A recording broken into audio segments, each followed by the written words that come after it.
Hello and namaste friends. Welcome back to my new video. Speaker का आविष्कार कब हुआ? एक विस्तृत सारांश। प्रस्तावना। आज के आधुनिक युग में हम जब भी किसी sound system, mobile phone, computer या म्यूजिक सिस्टम का प्रयोग करते हैं तो स्पीकर एक अनिवार्य हिस्सा होता है। स्पीकर एक ऐसा यंत्र है जो विद्युत संकेतों को ध्वनि में परिवर्तित करता है, जिसे हम संगीत, संवाद या कोई भी ऑडियो सुन सकते हैं।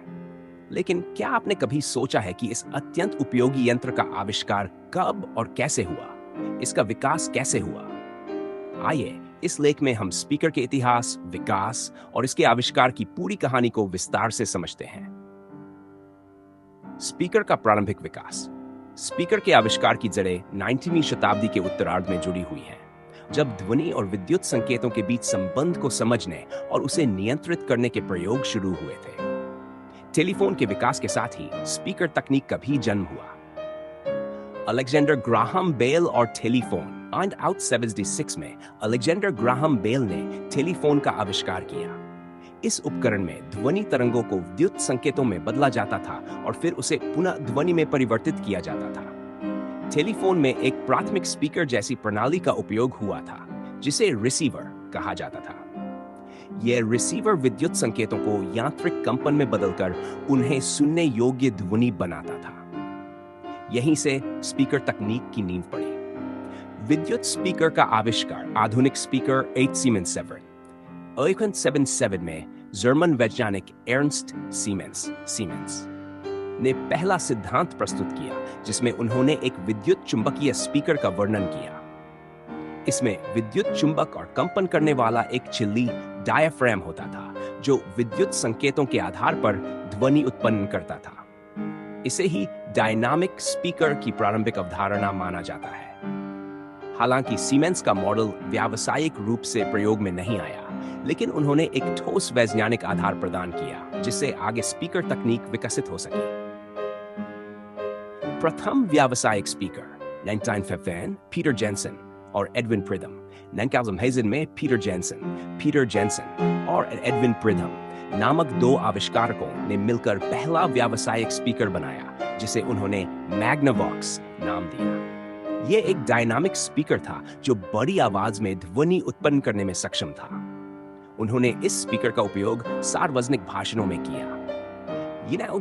में ही अमेरिका में सैन फ्रांसिस्को में इस स्पीकर का पहली प्रदर्शन हुआ, जब राष्ट्रपति वुडरो विल्सन के भाषण को हजारों लोगों ने एक साथ सुना। यह स्पीकर तकनीक के इतिहास में एक क्रांतिकारी घटना थी।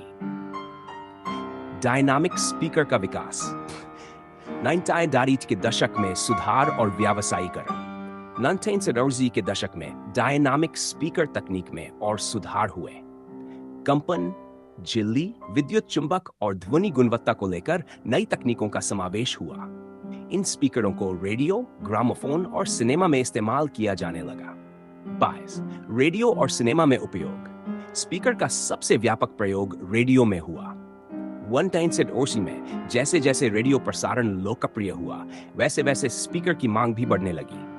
उस समय स्पीकर एक अलग डिवाइस के रूप में आता था, जिसे रेडियो रिसीवर से जोड़ा जाता था। सिनेमा में टॉकीज, बोलती फिल्में के आगमन के साथ ही स्पीकरों का प्रयोग सिनेमाघरों भी शुरू हो गया। इससे दर्शकों को संवाद रूम से सुनाई देने लगी। आधुनिक स्पीकर प्रणाली। 6 द्विमार्गी और तृतीयमार्गी स्पीकर। 20वीं सदी के मध्य तक तकनीक और ध्वनि विज्ञान में प्रगति के साथ ट्वीटर, मिड-रेंज और वूफर जैसे स्पीकरों का निर्माण होने लगा। ये अलग अलग प्रकार की ध्वनियों, उच्च, मध्यम और निम्न को अधिक स्पष्टता से प्रस्तुत करते थे। इस प्रणाली से ध्वनि की गुणवत्ता में भारी सुधार हुआ। 7 ट्रांजिस्टर और डिजिटल तकनीक का प्रभाव। 19 फरवरी के बाद ट्रांजिस्टर और आईसी इंटेग्रेटेड सर्किट के विकास ने स्पीकर तकनीक को और भी कॉम्पैक्ट और शक्तिशाली बना दिया। आज स्पीकर छोटे, पोर्टेबल और वायरलेस हो चुके हैं। ब्लूटूथ और वाईफाई आधारित स्पीकरों ने जीवन को अधिक सुविधाजनक बना दिया है।